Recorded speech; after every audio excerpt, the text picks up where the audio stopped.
Bienvenidos una vez más a una transmisión más del Noticiero Nacional. En esta ocasión tenemos de invitado al doctor Omar. Y bueno, el tema de hoy es las neurociencias y la criminalidad. ¿Cómo es que en algún punto se van estas dos compenetrando? ¿Cómo es que se van uniendo? Y bueno, les comentaba que este es un espacio libre, es un espacio sobre todo con mucho respeto. Cuando ustedes tengan una duda, por favor, háganoslo saber y con mucho gusto el doctor va a tener toda la disponibilidad de responder esas dudas. No sé si sigas por ahí, ¿sí me escuchas?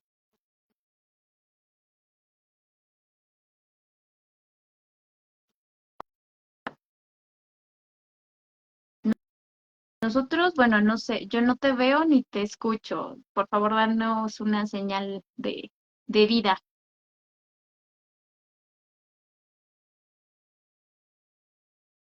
De todos modos, vamos a dar unos cuantos minutos para darle tiempo a las personas que se sigan conectando.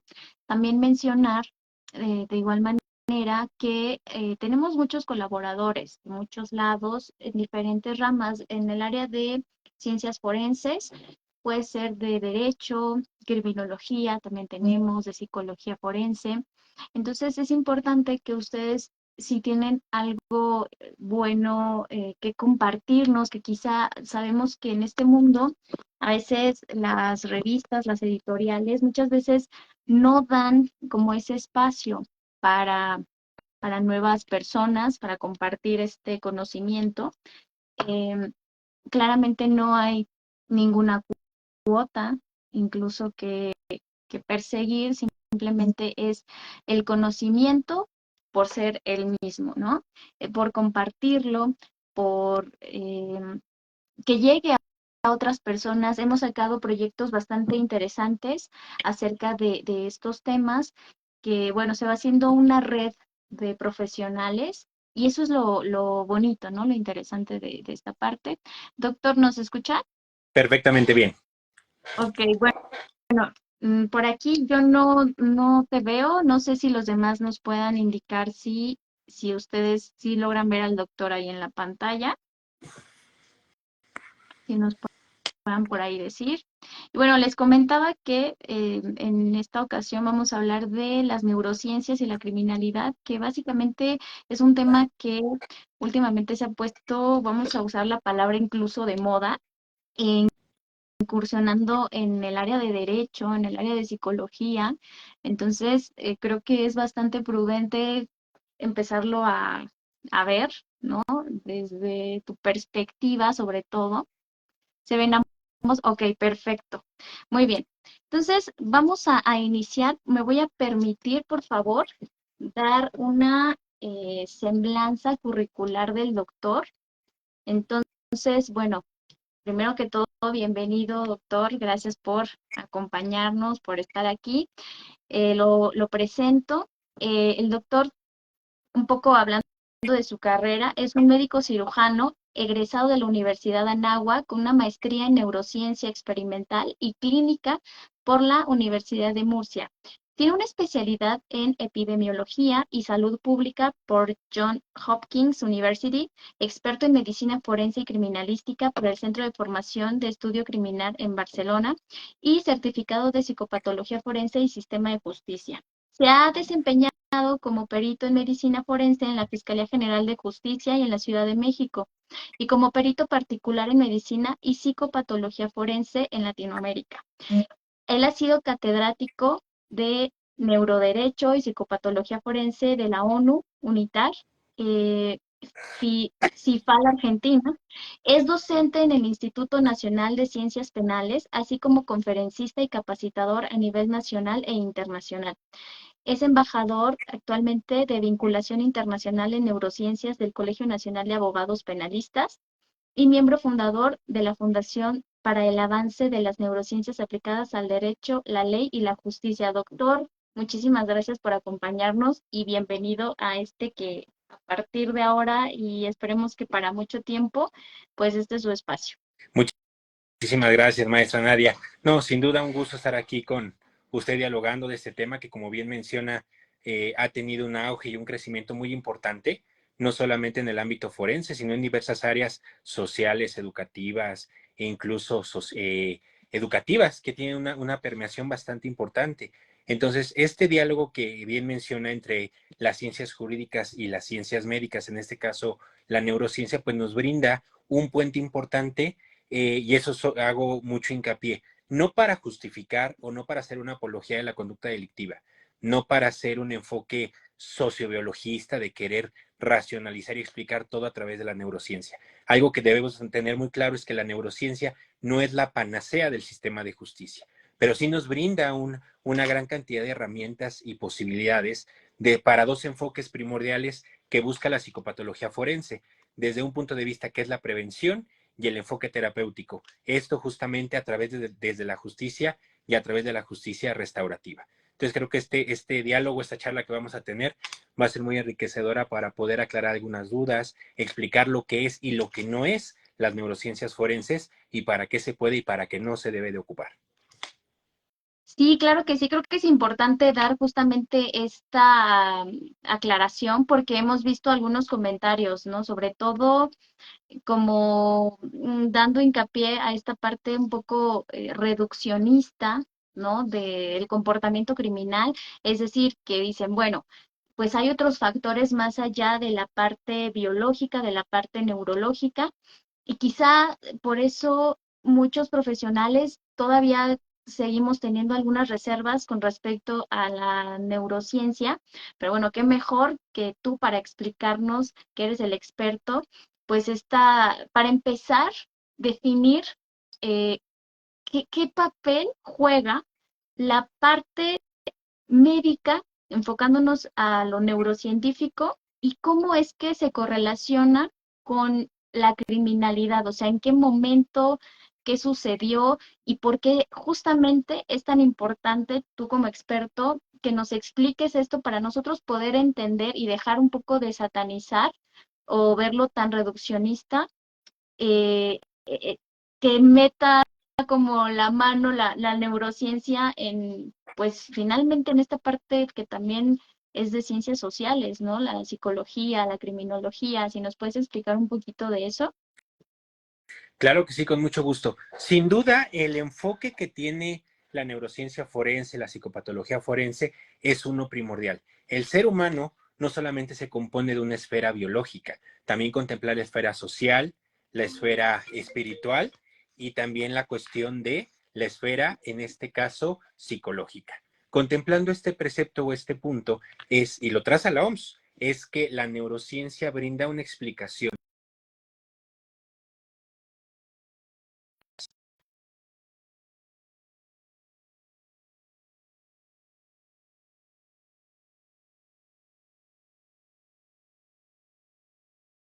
Claro es que el derecho trabaja con un elemento clave, el ser humano.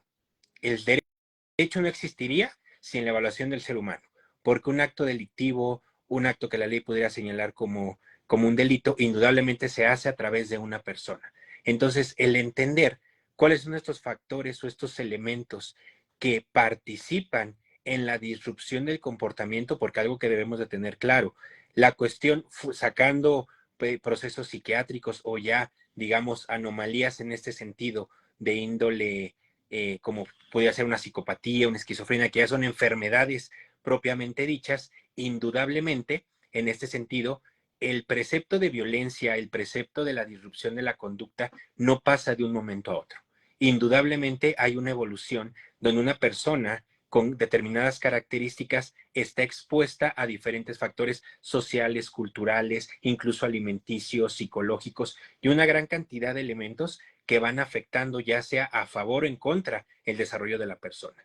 Y entonces incluso hay algunos autores como Stahl que nos habla de que la violencia debería ser considerada como un síndrome médico. Nuevamente, y cuidado con esto, no con esto a fin de justificar el que una persona cometa un delito. Eso es algo importante, sino saber si es un síndrome y es una enfermedad, ¿por qué no tratarla como la hipertensión y la diabetes? ¿Por qué no detectar oportunamente estas alteraciones que indudablemente estamos viendo? Por ejemplo, desgraciadamente estamos observando una alta incidencia en grupos delictivos en niños, en adolescentes. ¿Por qué no detectarlo oportunamente antes de entonces únicamente dedicarnos a un derecho punible, un derecho que castiga propiamente?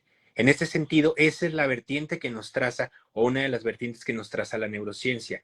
Si yo conozco cuáles son estos factores, si yo conozco las características que están participando en que una persona vaya afectando su comportamiento y que el día de mañana cometa un delito, ¿por qué no incido en que no aparezca y no únicamente en castigar la conducta que ya manifesté? Porque algo que vemos indudablemente, que el sistema penitenciario ya se considera incluso al día de hoy un factor criminógeno. Entonces, el seguir metiendo personas en un lugar hacinado con una gran cantidad de factores nocivos no es la solución propia. Lo que tendríamos que ver, y esa es la óptica de la neurociencia, es cómo evito que las personas lleguen al sistema penal, cómo evito que lleguen al sistema de justicia, precisamente para entonces no generar una sobresaturación del sistema que indudablemente sabemos que ya está rebasado por mucho desde hace muchos años.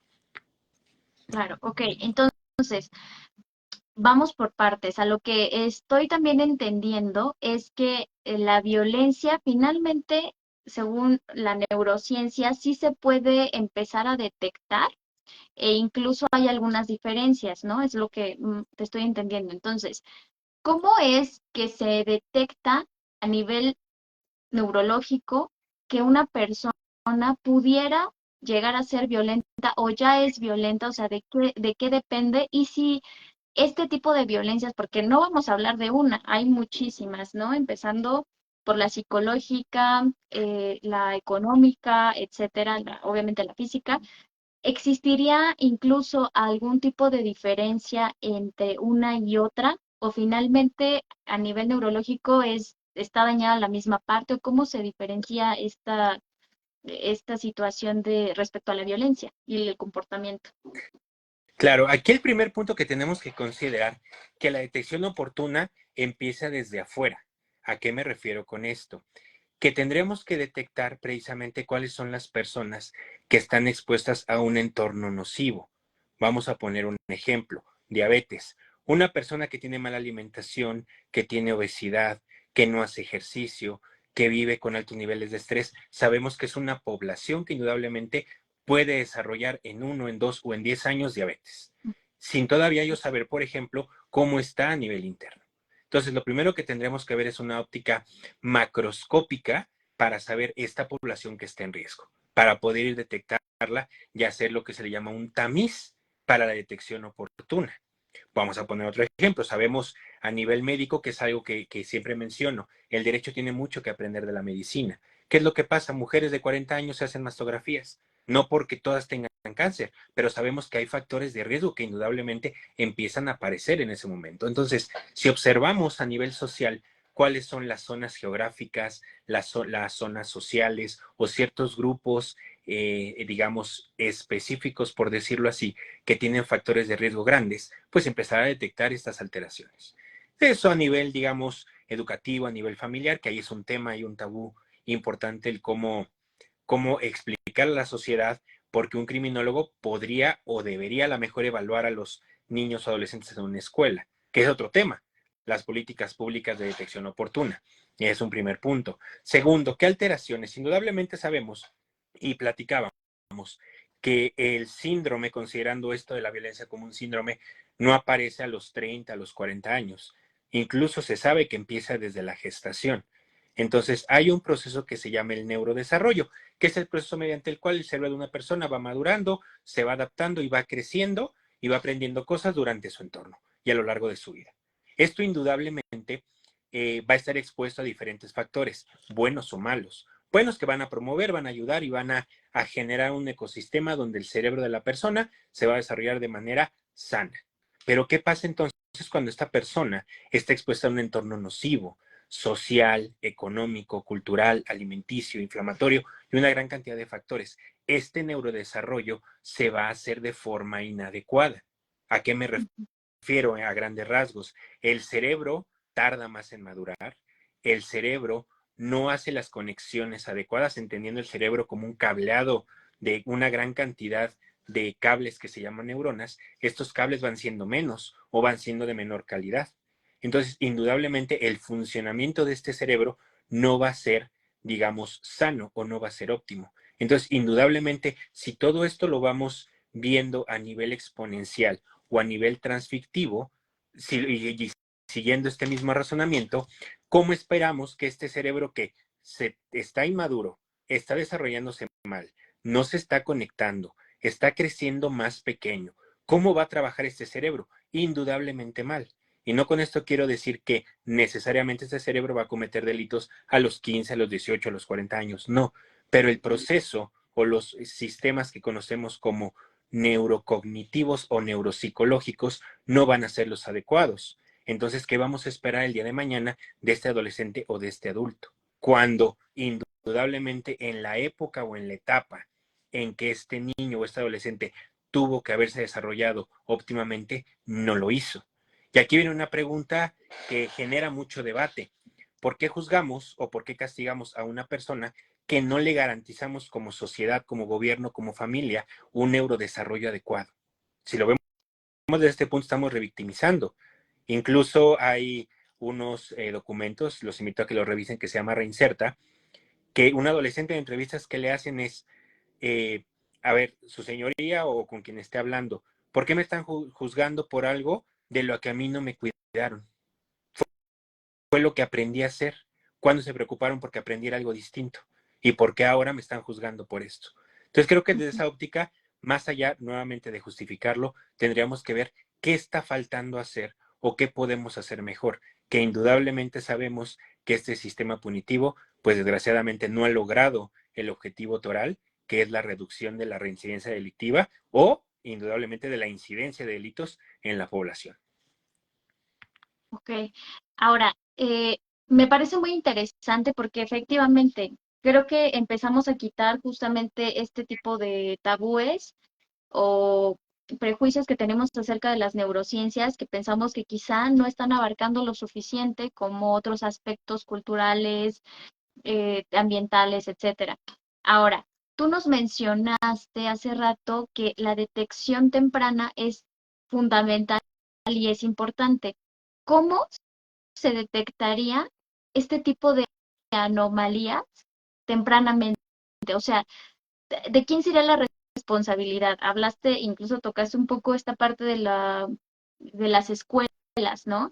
Pero también desde casa, o sea, ¿desde dónde tendría realmente que empezar y cómo o bajo qué protocolos, bajo qué análisis se puede detectar este tipo de focos rojos como para prestarle un poco más de atención? ¿Qué es lo que sugieres o cuál sería tu idea o incluso si ya existe algo así?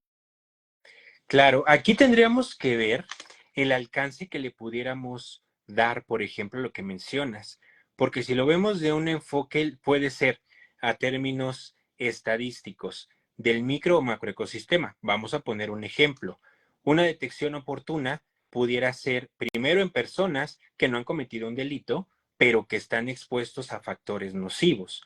Por ejemplo, cuestiones económicas, culturales o zonas geográficas. Se sabe al día de hoy de esta vertiente de la criminología etnográfica, que dependiendo la zona en que están las personas, indudablemente el tipo de delitos que cometen o los factores a los que están expuestos, pues son diversos. Pero si nos vamos todavía más arriba, podríamos ver a las generaciones que anteceden a esta nueva generación. ¿Qué pasa con los padres? Incluso qué pasa con los abuelos. ¿De dónde viene toda esta, digamos, herencia cultural del delito? Y lo menciono así por lo siguiente. A lo mejor sonará un tema muy tabú o muy utilizado o sobreutilizado. La cultura del soborno. Indudablemente son patrones aprendidos, son cuestiones culturales. Todos hemos escuchado esa famosa frase del que no tranza no avanza. Entonces, Ujú. tendríamos que ver histórica y culturalmente de dónde viene todo este comportamiento.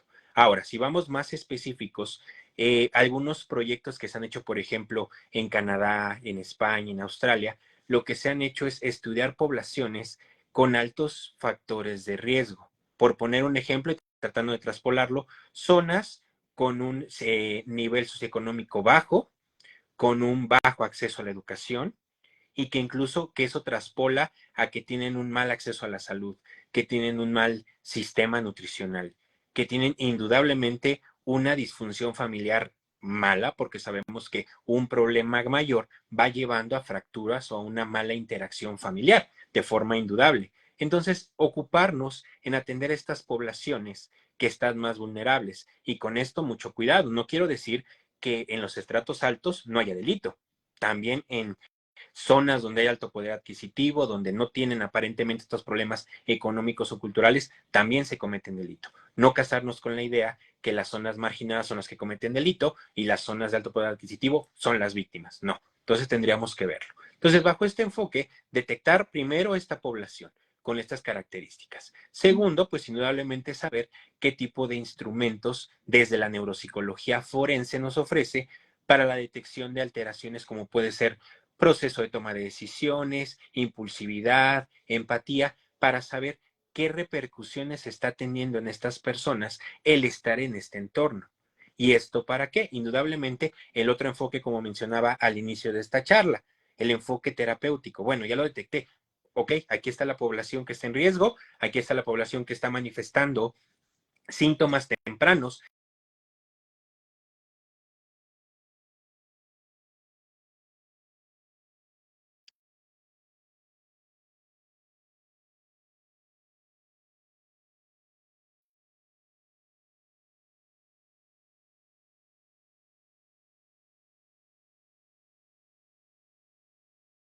Y metiendo a la cárcel a 2 adolescentes. Y los otros 11,000 que vienen atrás de ellos, no estoy garantizando absolutamente nada para que no incidan en la conducta delictiva. Entonces, esa sería la vertiente. Si lo pudiéramos trazar en un esquema un poquito más entendible, sería identificación de la población de riesgo, número uno. Número dos, detección de cuáles son estos factores, tanto protectores como de riesgo, porque si son buenos, pues, ¿qué hago yo para promoverlos? Por poner un ejemplo, ¿qué hace Prevenims? Chécate, mídete, muévete. Lo mismo, es traspolar lo que hacemos en el ámbito clínico al ámbito jurídico. ¿Qué debo de promover yo para evitar esta disrupción de conducta y qué factores debo yo de reducir o debo yo de aislar en esta población para que no siga este proceso crónico de la conducta disruptiva hacia la delincuencia? Y tercero, elaborar o utilizar instrumentos precisamente para poder evaluar cuáles son estas alteraciones o cuáles son estas repercusiones para entonces pasar al cuarto punto, la intervención activa. ¿Cómo puedo yo participar ya sea como sistema de justicia, como sistema educativo, como familia o como gobierno para poder ayudar a esta población a que no se siga afectando? Creo que suena muy fácil en la cuestión teórica, pero creo que no es imposible poder alcanzar estas metas. Claro, lo que me agrada es que no únicamente como que nos fuimos a, bueno, ya que hicieron esta conducta, entonces íbamos a ver qué fue lo que falló, ¿no? Sino que fue desde un inicio de, a ver, primero tenemos que echarle como más ojo a este tipo de poblaciones para entonces empezar a detectar qué es lo que pudiera estar fallando y entonces así nos vamos como paso por paso, que incluso tendría que considerarse, a mi punto de vista, muchísimo las adicciones, ¿no? Esta parte de algún consumo de sustancia, creo que es muy importante porque al menos en la parte clínica, yo he visto a muchos pacientes que justamente empiezan como por esa situación, tarde o temprano algo de ello los jala, algo de ello los lleva a esta parte, ¿no? Como delictiva, incluso por pertenecer, incluso por el mismo consumo, como, bueno, ya estás aquí, ya eres parte de, entonces algo me tienes que retribuir, ¿no? O sea, yo te estoy dejando como juntarte un poco con nosotros, bueno, entonces tú con qué favor nos vas a pagar. Muchas veces sucede así, entonces serían como factores importantes como a notar. Ahora, ya que estamos justo en este punto, ya tocando la parte delictiva, ¿cuál sería la aplicación de las neurociencias en el ámbito forense y jurídico?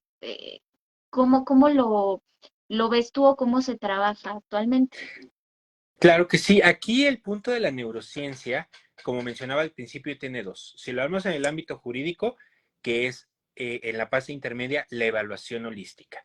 Si bien platicábamos, la neurociencia abarca no solamente, y es algo muy importante, no solamente el enfoque cerebral o del sistema nervioso, sino también, y es una definición que tenemos del doctor García López, que es la psicopatología forense, que es el estudio del sistema nervioso central y del encéfalo, y cómo interactúa tanto de la persona hacia el entorno como del entorno hacia la persona. Es el primer punto. Entonces, desde el punto de vista jurídico, lo que se busca entender es de dónde vino la conducta delictiva, qué la generó, hablando en dos conceptos primordiales, que es la culpabilidad, compuesta entonces ahorita por lo que conocemos por la conciencia de antijuricidad, la imputabilidad y la exigibilidad de la conducta. Pero yo para poder entonces adjudicar estas tres características, indudablemente la pregunta previa que tengo que hacer es, ¿esta persona cuenta con las capacidades idóneas para entender qué es lo que hizo, para verla, para poderla a la mejor prevenirla o evitar que se desarrollara? Hablando desde la imputabilidad objetiva, en este caso, por ejemplo, decir, bueno, la persona al momento de cometer el delito tenía la previsibilidad o la capacidad de prevención, sí o no, porque se habla mucho del libre albedrío, se habla mucho de la intención de hacer un delito, la intencionalidad. Y platicamos con muchos juristas, con jueces y magistrados, y les digo, ¿cómo lo vamos a medir la intención?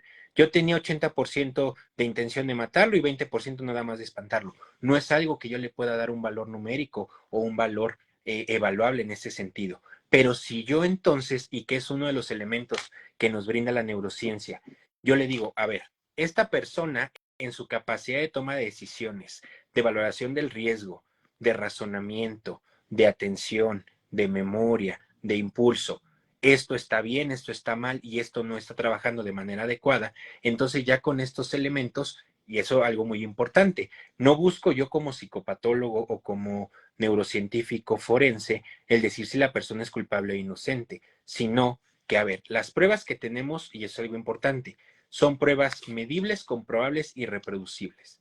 Eso es algo que nos brinda la neurociencia. Uno, la objetividad y los grados de confiabilidad, que quiere decir que los resultados que se arrojen son susceptibles a ser comprobados, a ser reproducidos y a ser evaluables o medibles. Entonces, bajo este precepto, entonces, yo expongo en el sistema jurídico qué alteraciones tiene, qué capacidades estaban bien, cuáles mal o cuáles no estaban, para que basado en ese precepto y entonces principalmente en el ámbito penal, si se le puede adjudicar culpabilidad, imputabilidad, conciencia de antijuricidad o que se le puede exigir la conducta. Y de ahí pues ya nos estaremos metiendo, por ejemplo, al razonamiento probatorio o la valoración racional de la prueba.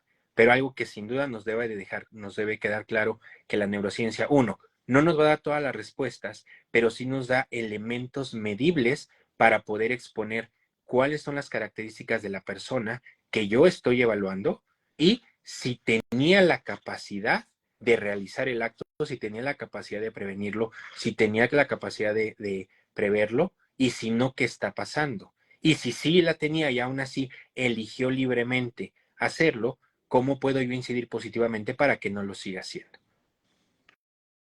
O sea que estarías combinando un poco la parte de evaluación más tratamiento.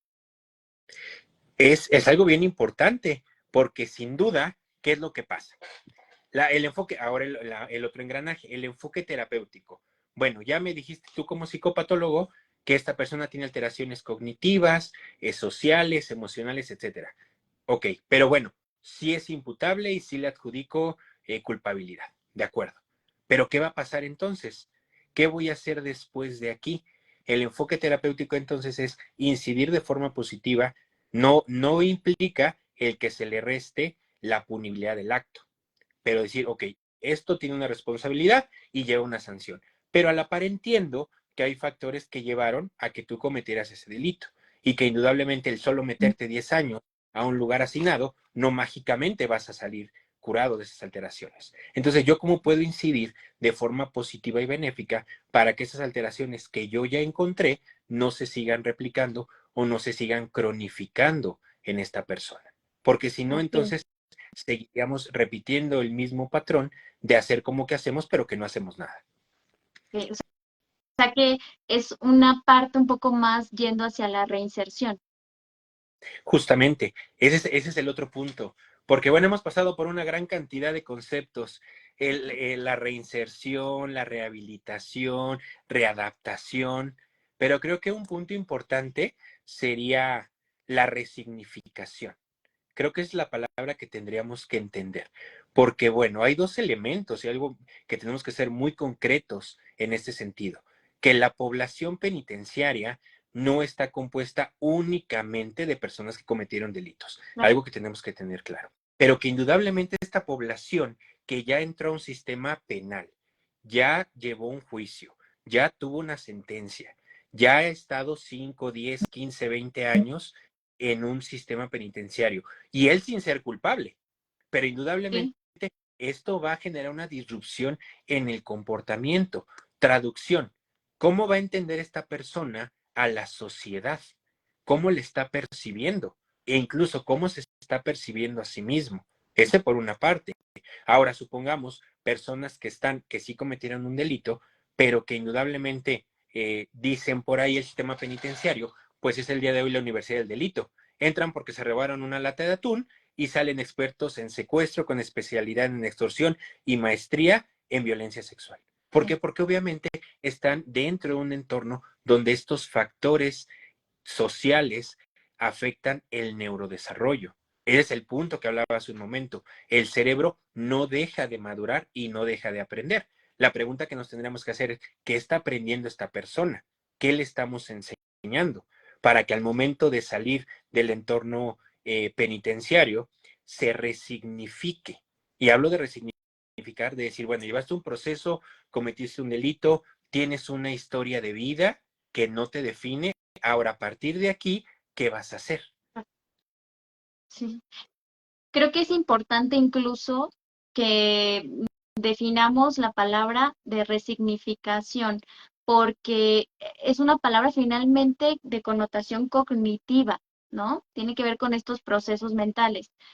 Eh, si nos pudieras explicar, porque me imagino, y también hay mucha gente que quizá no está envuelta en el área forense o en el área psicológica, neurológica, ¿qué es resignificar? A qué te refieres? Si nos lo pudieras explicar para todos. Claro que sí. Si bien esto de resignificación, como bien mencionas, tiene un ámbito psicológico o cognitivo, resignificar es, en palabras coloquiales, darle otro significado o darle un valor distinto a lo que yo estoy viendo. Y les voy a poner un ejemplo bien claro y que sirve para entenderlo. Si ya todos vimos intensamente, por ejemplo, vemos esta parte donde un recuerdo triste se torna en un recuerdo mixto. Decir, algo que fue triste me enseñó algo. Entonces, esto que para mí fue algo malo en su momento, o esto que para mí me generó un daño, me generó un trauma, ¿qué puedo aprender de él? ¿Qué me enseñó? ¿A qué me expuso? ¿Qué nuevas habilidades descubrí a través de este proceso? ¿Cómo le puedo dar un significado distinto al fenómeno que yo viví? A eso es el punto de la resignificación, que es esto que ahorita es negro, ¿cómo lo hago gris o cómo lo hago azul?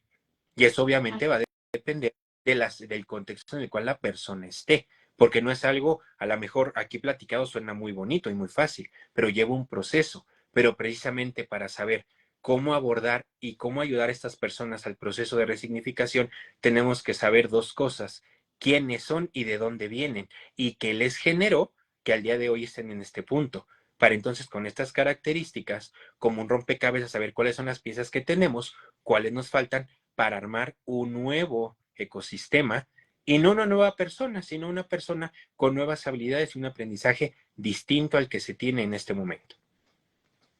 ahora, estamos hablando de la resignificación, pero teniéndolo entendido como personas o imputados o sí, incluso ya personas condenadas, pero a lo que estamos hablando ahorita es quizá sí que incluyeron algunos factores, pero por ejemplo, esta resignificación podría ser válida para una persona que tenga algún trastorno mental, alguna psicopatología. vamos a hablar de gente, por ejemplo, que no tiene empatía, ¿no?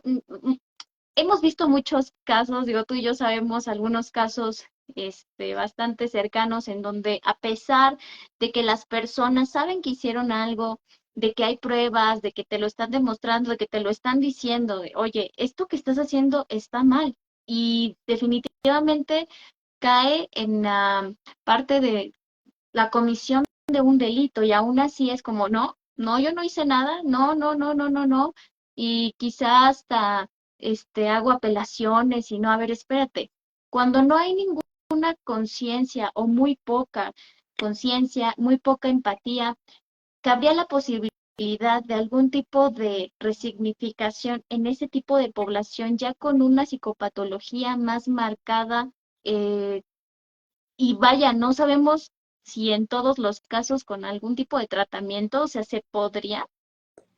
En este caso, la respuesta concreta es no de forma absoluta. Y vamos a explicarlo. Indudablemente tendríamos que considerar qué tipo de psicopatología, en qué momento estamos ahí encontrando a la persona, cuáles son las repercusiones psicológicas, neurológicas, psiquiátricas y sociales que tiene la persona, para saber cómo lo podemos abordar. Indudablemente sabemos que va a haber excepciones a la regla. ¿A qué me refiere el cerebro? Puede aprender, puede adaptarse, puede generar nuevas habilidades, indudablemente, pero va a haber un punto máximo de recuperación, va a haber un tope. Entonces, ese tope va a depender de muchos factores, principalmente esto que mencionamos, cómo está la persona, cómo está el cerebro, qué ha aprendido. Va a haber casos en los que sí, va a haber casos en los que no.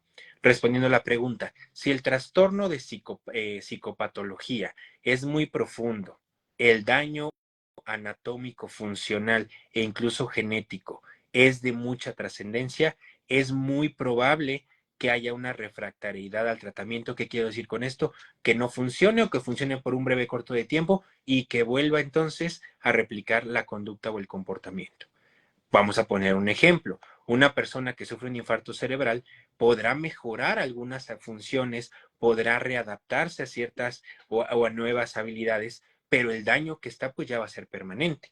Entonces sí tendríamos que considerar que esto no aplica para todos, pero sí para una gran cantidad de personas. No por el hecho que no sirva para todos, no significa que no tenga una utilidad amplia a nivel social y jurídico.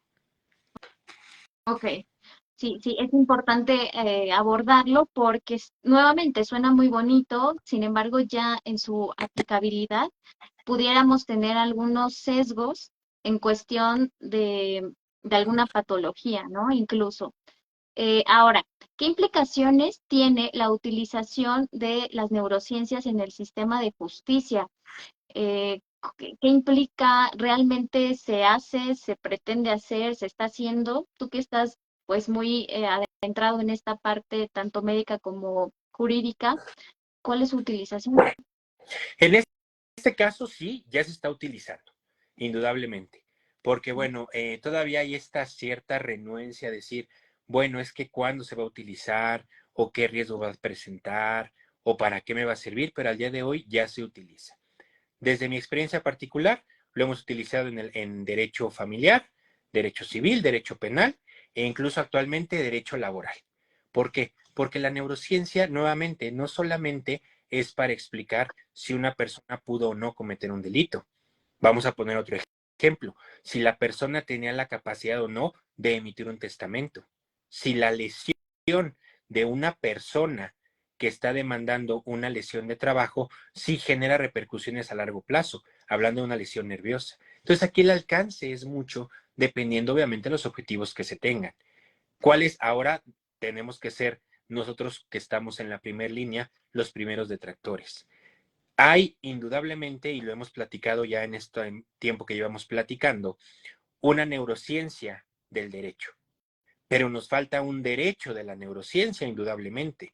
¿Por qué? Porque todavía no hay protocolos, no hay lineamientos, no hay estándares, no hay manuales que nos digan cuándo sí, cuándo no, para qué sí, para qué no. Hay algunos instrumentos que han salido a nivel internacional, pero que nos falta aterrizarlo a nuestra población mexicana. porque si no, recordemos que la información que estamos obteniendo de una resonancia, de una tomografía, de una psicología del testimonio, de una batería neuropsicológica, es información sensible, lo que denomina el doctor Roberto Adorno como datos neurales.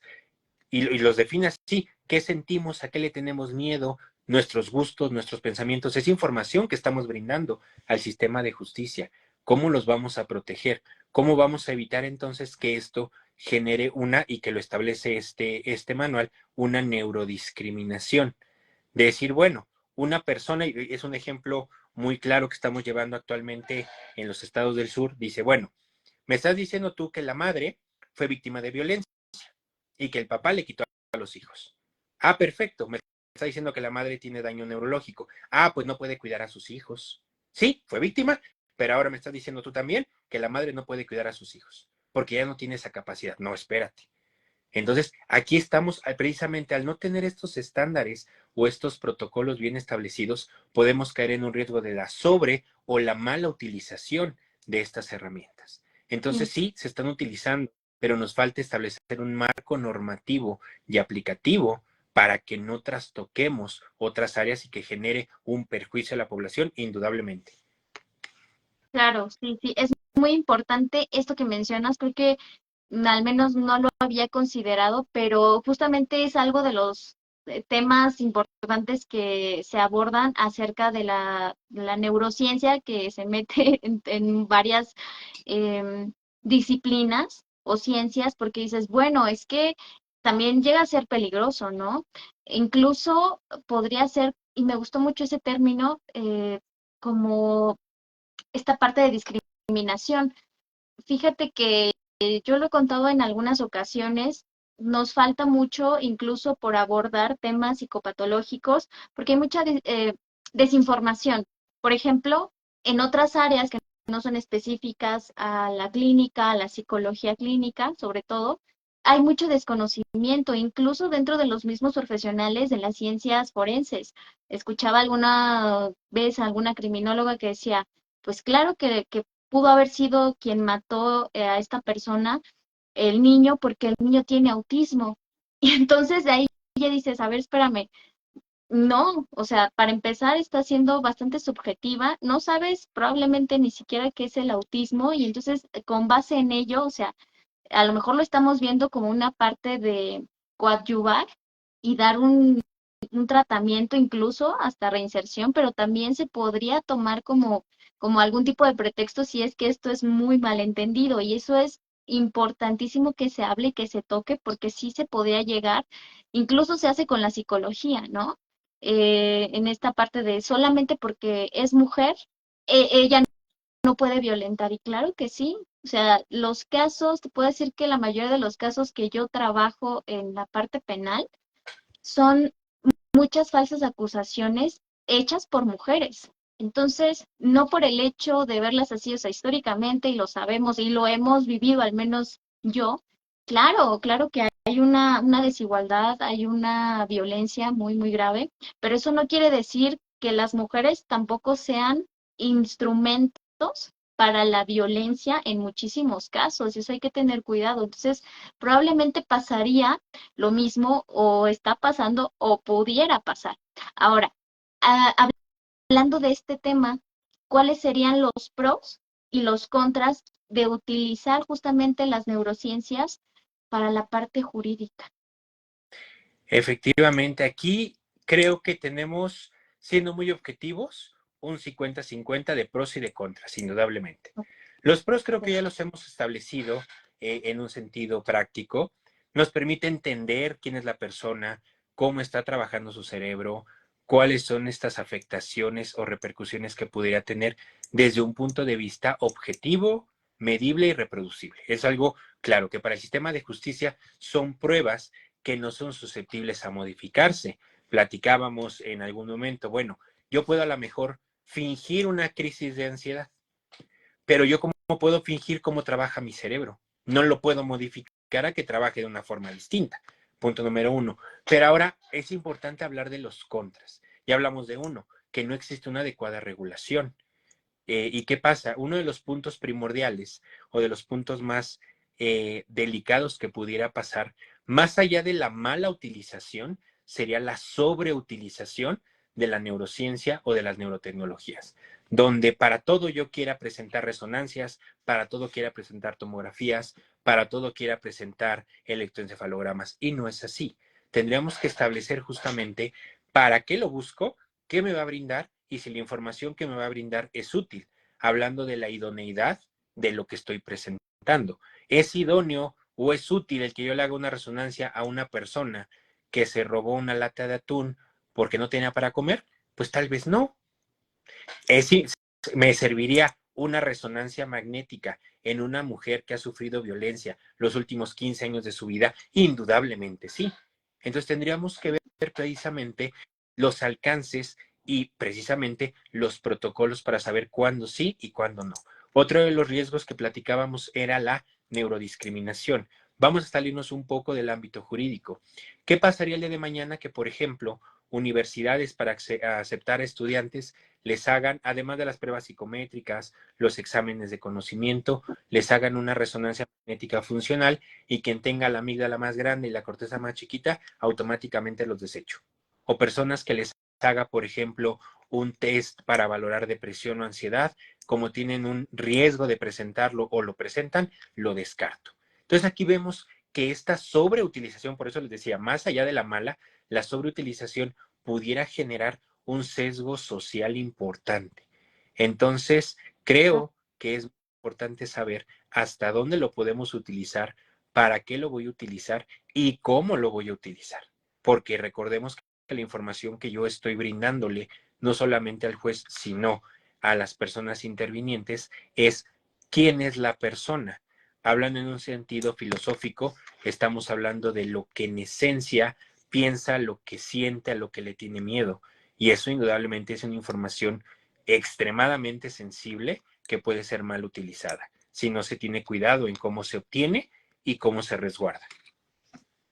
Bueno, y independientemente de eso, ya, bueno, ya hablamos de la sobreutilización, pero realmente hay actualmente o podría haber alguna aplicabilidad real. Me refiero a que en muchas ocasiones, lo comentábamos en una entrevista anterior, eh, hay fiscalías especializadas para ciertos delitos, para cierto tipo de población, y aún así hay veces que les dicen, no, es que no puedo hacer esto, es que no sabemos cómo, es que esto no se puede aplicar. Y no es que no se pueda aplicar, es que también no están actualizadas estas organizaciones o estos institutos como para aplicarlo.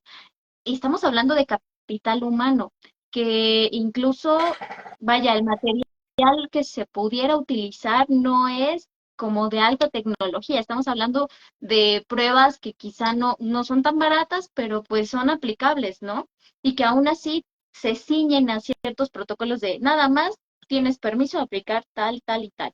Y eso en dado caso de que al experto se le ocurra aplicar algunos protocolos o algunos psicométricos, porque si no, no se salen de esa línea, no únicamente esa, ay, es una violación, bueno, voy a aplicar A, B y C. Y a mí no me importa y muy mmm, rara vez utilizan otro tipo de protocolos, otro tipo de cuestiones. Lo hablábamos también, bueno, lo hablaba en una entrevista que realicé hace poco que me hicieron. Dije, es que, vaya, aquí no se trata de pelear particulares contra fiscalía, sino de decir, a todos nos están explotando de igual manera. Y entonces ahí es donde viene la crisis forense. En, se les explota mucho, se les exige demasiado a las fiscalías, es muchísimos casos para muy pocos profesionales, pero además que no se les está actualizando como es debido. Entonces, me imagino que a un nivel neurológico que estamos pensando que se podría sobreutilizar en decir, para todos vamos a hacernos una resonancia magnética, vamos, lo veo difícil, ¿no? ¿Cómo ves tú esta aplicabilidad en cuestión económica y sobre todo también mencionabas esta validez, esta estandarización a la población mexicana? La población mexicana no estamos hablando de un solo sector, estamos hablando de sectores eh, de personas indígenas, de personas con alguna discapacidad, de personas con alguna neurodivergencia, O sea, es muy amplio hablar de estandarización. Entonces, ¿qué tan aplicable realmente tú lo estás considerando o viendo? Bueno, en este sentido, la aplicabilidad, si bien es limitada por todo esto que mencionas, porque afortunada o desafortunadamente en México tenemos una gran cantidad de diversidad cultural, social, genética, incluso por mencionar un dato cultural.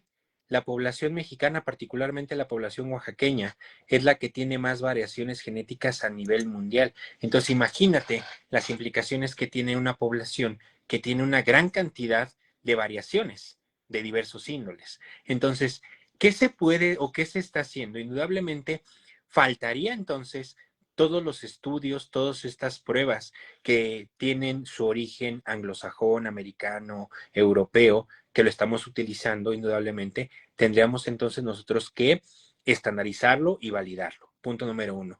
Pero ahora, ¿qué es lo que pasa para el acceso a esto? Indudablemente sabemos que son pruebas que son caras, ya no tanto como hace tiempo, pero siguen siendo caras, y que indudablemente el tratar nosotros de introducirlo a un sistema ya rebasado es un tanto complicado. ¿A qué me refiero? El sistema de salud público está rebasado. Y ahora imagínate que le vamos a decir al sistema de salud, bueno, además de hacer los estudios de los pacientes, vas a hacer los estudios de las personas que están llevando un proceso jurídico. Es prácticamente imposible hacerlo porque ya está superado en el ámbito médico. Y ahora, si le metemos el ámbito jurídico, indudablemente va a ser todavía mucho más complejo. Y entonces, ¿qué va a pasar? Si bien estas pruebas existen y tienen validez y están reconocidas, ¿qué va a pasar para una persona que no tenga acceso a utilizarlas? ¿Qué va a pasar si, por ejemplo, hablando de fiscalía, hablando de los particulares o de la defensa, que si bien ese es un punto bien importante, no es que uno esté en contra del otro, o no debería de ser así, sino más bien es una complementariedad para poder llegar a una verdad jurídica, histórica y científica. Decir, bueno, yo tengo estos elementos, ¿cuál es la verdad? Yo tengo esto y qué vamos a presentar. Pero ¿qué ocurre? Que por el ámbito público o el ámbito federal o local, por ejemplo, hablando de fiscalías, sería muy complicado introducirlas de forma de lleno, porque sabemos que per se lo que deberían de tener básico no lo tienen. Pues indudablemente algo todavía más específico va a ser un tanto más complicado. Ahora, por el ámbito privado, son estudios caros, no inaccesibles, pero son caros. Ahora, ¿quién los va a pagar? ¿Por qué los va a pagar? ¿Cómo lo van a presentar? ¿Cómo se va a utilizar? Entonces, aquí estamos en esta divergencia de opinión. Decir, bueno, me está diciendo que ofrece mucho, pero que no lo podemos hacer o que es muy caro. Pero no implica que no se pueden ir trazando alguna especie de convenios o de protocolos o de lineamientos para saber cuándo sí y cuándo no. Haciendo, por ejemplo, que ya existe en este caso un comité de neuroética en el sistema de justicia, para que en ese tipo de casos, por ejemplo, se decida cuándo se solicita, cuándo no y para qué se va a utilizar. Entonces, creo que ya hay algunos avances o algunos pasos respecto a esto, pero todavía nos falta. Sí, ¿no? El camino suena como todavía bastante largo y amplio, sin embargo, ya parece que ya estamos en él. Esto que mencionabas de la neuroética me parece sumamente importante. En la psicología tenemos algo que se llama el código ético y que sin embargo, hasta hoy en día, muchas veces se sigue pasando por alto en cuestiones sumamente graves y que nadie se está tomando la molestia por muchos factores de señalarlo. Entonces, me imagino el reto a nivel de neurociencias, el decir, vaya, todavía en la psicología, a pesar de ser una ciencia, claramente no es exacta, ¿no? Vaya, podemos incluso tener dos instrumentos que midan lo mismo, como la depresión, como la impulsividad, y sin embargo salir diferentes. Es por ello que también se nos recomienda muchas veces, pues está bien que analices a lo mejor cierta sintomatología o características, sin embargo, si tú reiteradamente estás evaluando lo mismo con diferentes instrumentos, probablemente va a salir diferente, no va a salir lo mismo porque va a tener su variabilidad, ¿no? Incluso de hipótesis. Entonces, en esta parte, neurocientífica, sería muy interesante ver ese tipo de situaciones ya aplicables en decir, bueno, este neurólogo está considerando estos factores, ¿no? Sí, pero este está considerando que además eh, tiene ciertas lesiones. Entonces, me imagino los retos que todavía se vienen, que son, al parecer, bastante interesantes. Ahora, justamente, hablando de los retos, ¿cuáles son estos retos actuales que enfrentan las neurociencias frente al avance social y tecnológico? ¿Cuáles tú consideras que son los retos actuales? Pues creo que el primer reto que tenemos, y eso para todas las áreas, es el conocimiento de estas ramas o de esta ciencia. Porque indudablemente la neurociencia, como lo hemos platicado ya en este ratito que llevamos charlando, tiene alcances en todo sentido, no solamente en el ámbito jurídico. Por poner un ejemplo, hay algo que denominamos en la neurociencia que es el ruido neuronal. Y yo les preguntaría, por ejemplo, tan sencillo, ¿por qué compramos determinado tipo de teléfono? ¿O por qué escuchamos determinado tipo de música? ¿O por qué nos gusta determinadas cosas? Porque indudablemente estamos expuestos a una gran cantidad de estímulos. Entonces, conforme va avanzando, y ese es un ejemplo, conforme va avanzando el conocimiento de cómo trabaja el cerebro y cómo yo puedo incidir en su funcionamiento, pues obviamente va modificando la forma en que interactuamos, la forma en que tomamos decisiones, la forma en que nosotros mismos nos percibimos como personas. Ese es un primer punto. Segundo, si lo traspolamos al ámbito jurídico, otro reto que tenemos, como bien mencionaba, además del conocimiento, es el entendimiento. ¿A qué voy? Ya sé que es una resonancia, ya sé que es una tomografía, ahora yo como juzgador, yo como magistrado o como operador de justicia, ¿cómo lo voy a valorar? ¿Cómo lo voy a evaluar? ¿Qué valor le voy a dar a una resonancia en comparación, por ejemplo, con la entrevista o con la declaración o con una prueba neuropsicológica? ¿Debo yo de integrar todo junto? ¿Debo de separarlo? Entonces aquí es el otro punto, que el desconocimiento o el mal entendimiento de lo que es, pues nos podría poner en un estado de vulneración en este sentido. Y tercer punto, que hablamos ahora, hay un concepto que nació desde los neuroderechos, que son estas vertientes que hablan de la protección del cerebro de la persona, prácticamente, y nos habla de algo que se llama la continuidad psicológica. ¿A qué me refiero con esto? El cómo yo garantizo que una persona no modifique su forma de pensar, su forma de sentir, el libre neurodesarrollo que debería de tener al estar expuesto a estos factores nocivos. Y eso hablamos ya de una vulneración directa a la persona, quitando el ámbito jurídico, sino que todo este avance tecnológico, inteligencia artificial, medios de comunicación, alimentación, incluso hablando del medio ambiente, está afectando la continuidad psicológica. Incluso, y lo vemos al día de hoy, desgraciadamente, con esta situación social que estamos viviendo, aunque yo no estoy viviendo directamente, por ejemplo, la cuestión de desapariciones, de secuestros, de asaltos y toda esta gran cantidad de delitos que estamos observando, indudablemente me está generando a mí una afectación del cómo yo percibo la sociedad. No me siento seguro, no me siento tranquilo, no me siento con libertad de hacer determinadas cosas por el temor, por el miedo, porque me dijeron que me puede pasar. Entonces vemos cómo está afectando indudablemente este desarrollo, no solo de las personas, sino de la sociedad misma. Fíjate que tocas un tema que muy poco se ha hablado. Cuando, no sé si recuerdas, un poco antes de que empezara la pandemia, estábamos muy como atiborrados de la información de feminicidio.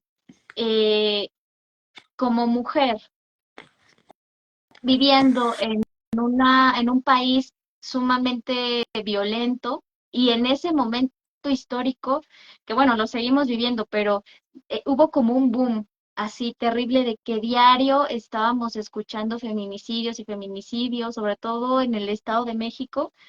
Era ya muy preocupante el tú salir como mujer en ese tiempo, o sea, siempre lo ha sido y creo que no se ha quitado claramente desde ese momento, pero yo te lo puedo decir, o sea, al grado de que, ¿sabes qué? Voy a salir, voy a ir a la escuela, voy a ir a trabajar o voy a tomar tan solo un Uber para lo que sea y lo que empezábamos a hacer ya ni siquiera era por histeria colectiva, simplemente era como, es que sí, sí está pasando, yo lo estoy viendo, lo estoy viviendo, era tomarte una foto con tu vestimenta y cualquier cosa, así venía vestida, me buscan, ¿no?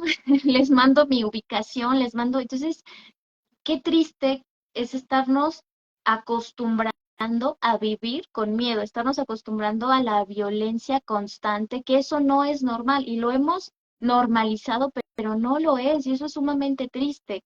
Ahora, fíjate que hablas de la tecnología y también cómo podría ayudar.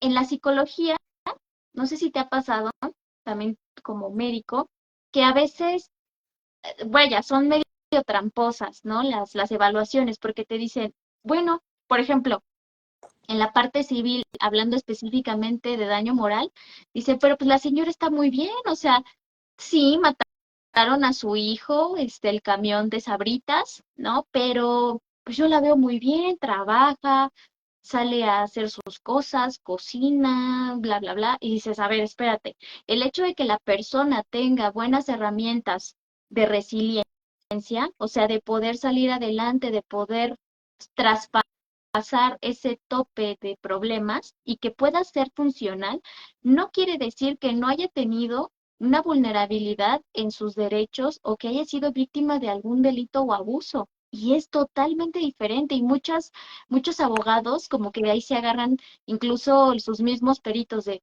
no, pues yo la veo muy bien.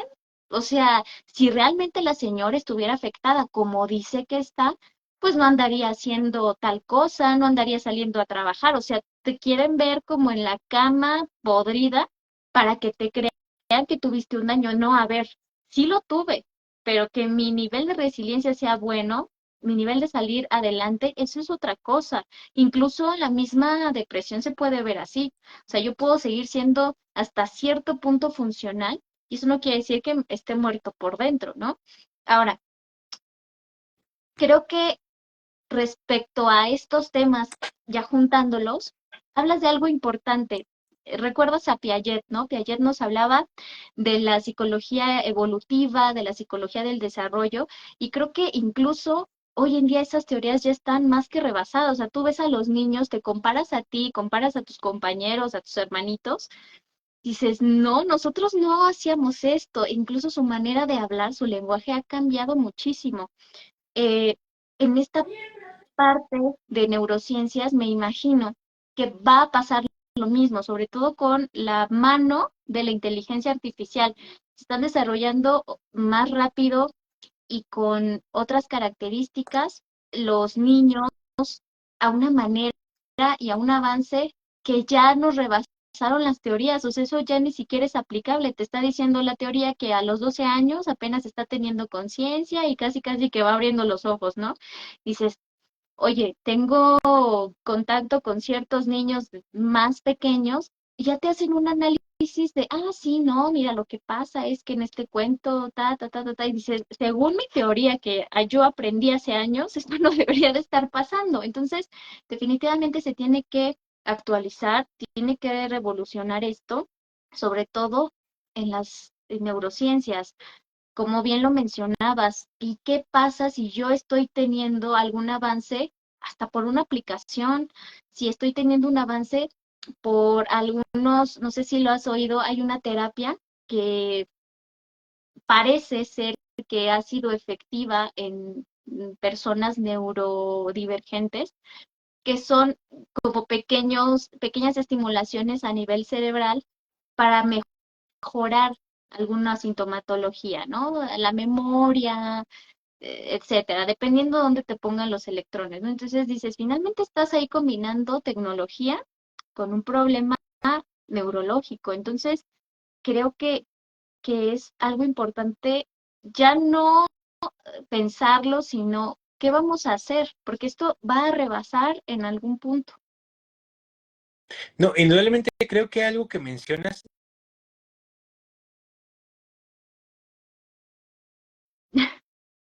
Sí.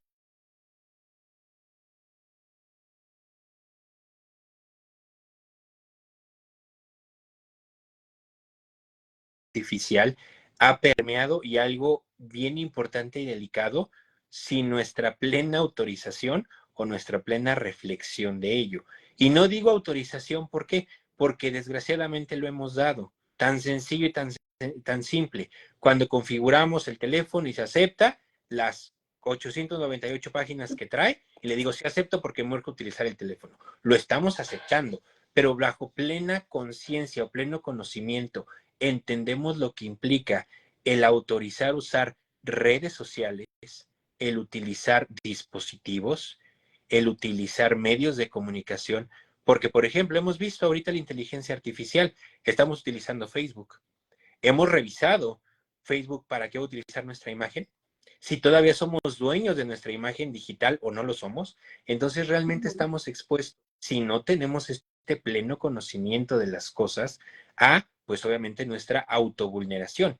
Porque ¿quién está alimentando la inteligencia artificial? Nosotros mismos. Al subir nuestra voz, nuestra cara, nuestras expresiones, cómo pensamos, lo que sentimos, nosotros lo estamos alimentando.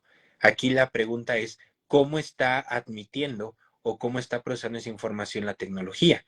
De tal forma, y no en un sentido fatalista o posmodernista, sino más bien, ¿cómo me voy a poner yo en vulneración el día de mañana que yo quiera usar tan sencillo una fotografía en redes sociales y tenga que pagar por usarla porque ya le cedí la propiedad a una empresa privada?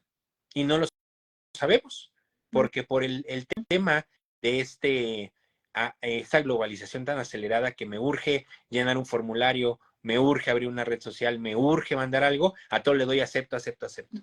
Pero realmente si no entendemos a qué estamos aceptando, nosotros mismos nos estamos poniendo en riesgo. A eso me refiero de que nos ha superado. Nos ha superado porque ya no nos tomamos el tiempo de saber, a ver, ¿en dónde estamos? Físicamente sabemos dónde estamos, pero digitalmente ¿en dónde estamos? Creo que no lo sabemos.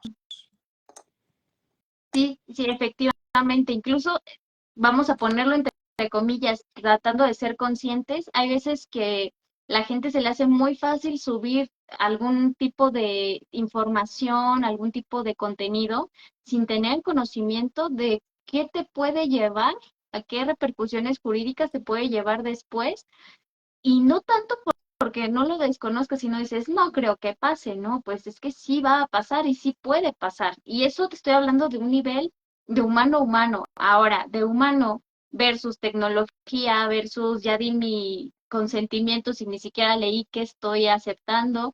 eh, en cualquier momento puede pasar y reproducirse cualquier situación. Y cada vez a mí me sorprende eh, la nitidez, la claridad con la que se están haciendo estas imágenes.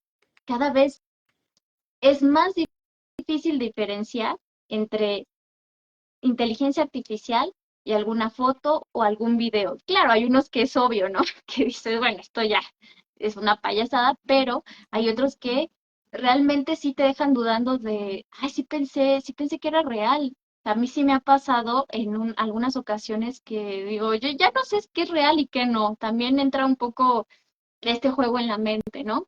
Pero bueno, doctor, para cerrar, ¿le gustaría darnos quizá algún tipo de recomendaciones? Tenemos como algún público incluso dividido, ¿no? Algunos que sí apoyan esta incursión, otros que no tanto. ¿Cuál sería la reflexión final que le gustaría dejarnos para, pues, para todos los que son parte del sistema de ciencias forenses y que nos están viendo y que quizá tal vez no se den cuenta que están siendo parte, pero que sí lo están sin tener el pleno conocimiento? ¿Cuál sería tu reflexión final? Claro que sí, creo que la reflexión final sería, y con eso creo que engloba todo lo que hemos platicado ahorita, que se informe. ¿A qué me refiero con informarse? No me refiero solamente a entender o saber la información que tenemos al día de hoy de las neurociencias, sino lo que implica para mí esto, lo que implica, platicábamos ahorita de la inteligencia artificial, de las redes sociales. Ya lo dice un autor que se llama Sartre de por el 2005, lo que el día de hoy es verdad, en 5 años no lo va a ser. Pero si no vamos siguiendo esta evolución de nosotros mismos, vamos a quitar el sistema de justicia, vamos a quitar las neurociencias. Si no somos reflexivos en cómo vamos cambiando, en qué nos estamos exponiendo y cómo se va modificando nosotros mismos como personas, porque indudablemente no somos la misma persona el día de hoy al día de mañana. Incluso no somos el mismo a las 7 de la mañana que a las 10 de la noche, pero si no prestamos atención a esos cambios, no podemos prestar atención a los cambios afuera de nosotros. Entonces creo que aquí, a modo de cierre, sería información y reflexión. Saber quién soy, dónde estoy parado y en qué estoy expuesto y cómo eso me puede ayudar o me puede perjudicar en mi desarrollo social.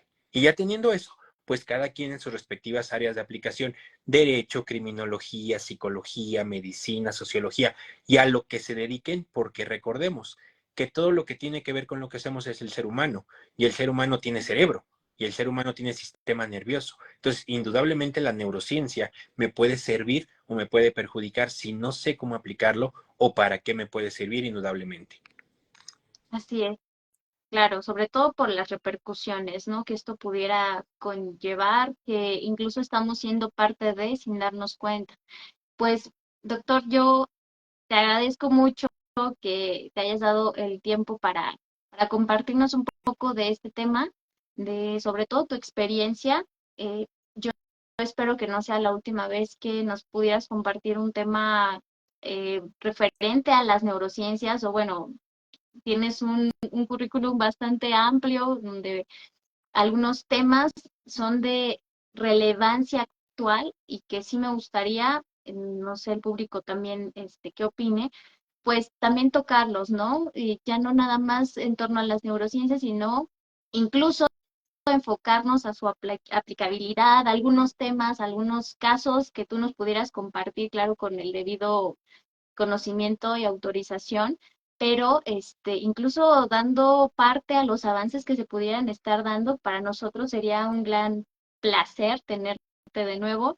Y bueno, no sé si tengan alguna duda, de todos modos voy a poner las redes del doctor o algún contacto donde él autorice, que si tienen alguna duda, algún caso, hay muchos abogados que por ahí también tenemos como espectadores, pues que les pudiera servir, pues ahí les estaremos dejando el contacto del doctor y yo le agradezco muchísimo, te agradezco mucho, este, aparte de ser un gran ser humano, un gran profesional, pues eres un gran amigo, entonces gracias por acompañarnos en esta emisión y pues estaremos al pendientes, cualquier actualización, cualquier cosa que nos quieran compartir, que el doctor también nos quiera hacer saber, pues estamos a la orden.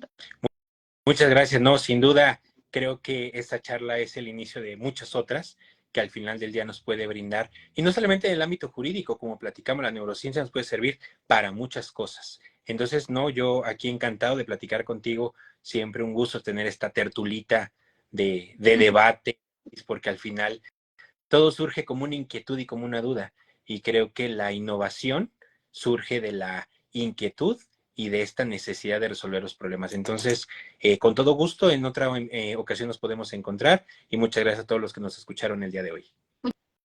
Muchísimas gracias y bueno, cualquier situación, cualquier cosa que nos quieran mandar, seguimos en contacto. Muchas gracias por conectarse a todos. Hasta la próxima. Hasta luego.